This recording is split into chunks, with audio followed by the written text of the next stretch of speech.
Bago po sa itong balikan ang issue kamahin sa coronavirus sa taliwa sa kabalaka sa publiko, why cancellation sa mga flights padong o gikan sa China diya sa Mactan Cebu International Airport. Samtang lapu-lapu si Mayor Ahong Chan, mitataw ng pabiling negatibo ang coronavirus sa Dakbayan.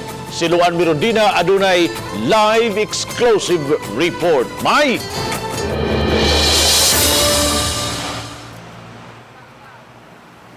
Bob, taliwa sa coronavirus care, subling gitataw ni Lapu-Lapu City Mayor Jonard Ahong Chan nga walay konpermadong kaso sa coronavirus sa Dakbayan.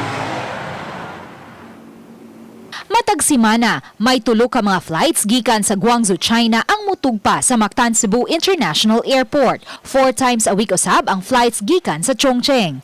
6 ka mga flights gikan sa Chengdu ug 13 ka mga flights gikan sa Shanghai. Ang 4 ka mga nahiskutang dakbayan haduol sa Wuhan, China nga maoy epicenter sa 2019 novel coronavirus.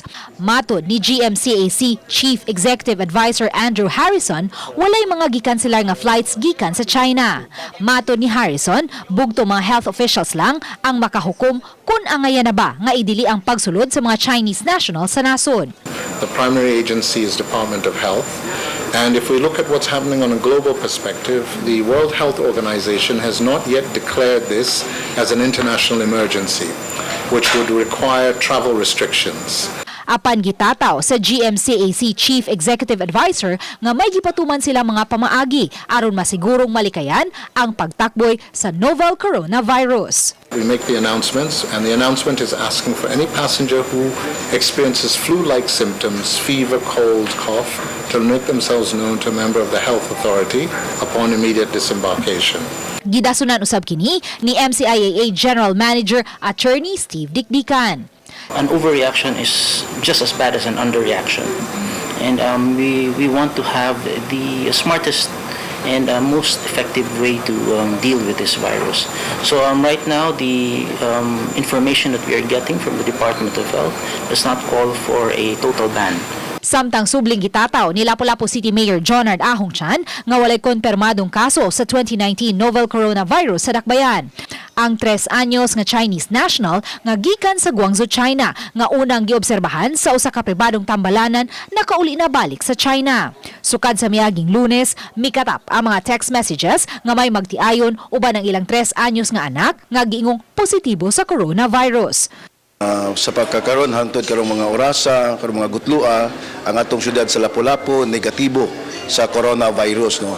Kanang nag circulate karon sa text messages na dunay coronavirus sa ato ang syudad, fake news kana.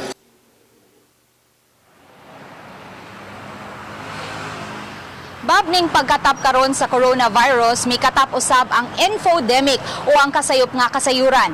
O ang sayop nga kasayuran, subay niini Bab pahimangno sa mga otoridad ngadto sa publiko nga dili gilayon mo tuo sa mukatap nga mga kasayuran pinaagi sa mga text messages o baka sa social media. Mas maayong ma-double check ang mga kasayuran pinaagi sa mainstream media nga adunay direktang interview sa mga main sources sa kasayuran. Ug so far Bab, mao kanang latest nga atong nahipos gikan dinhi sa gawas. Bob?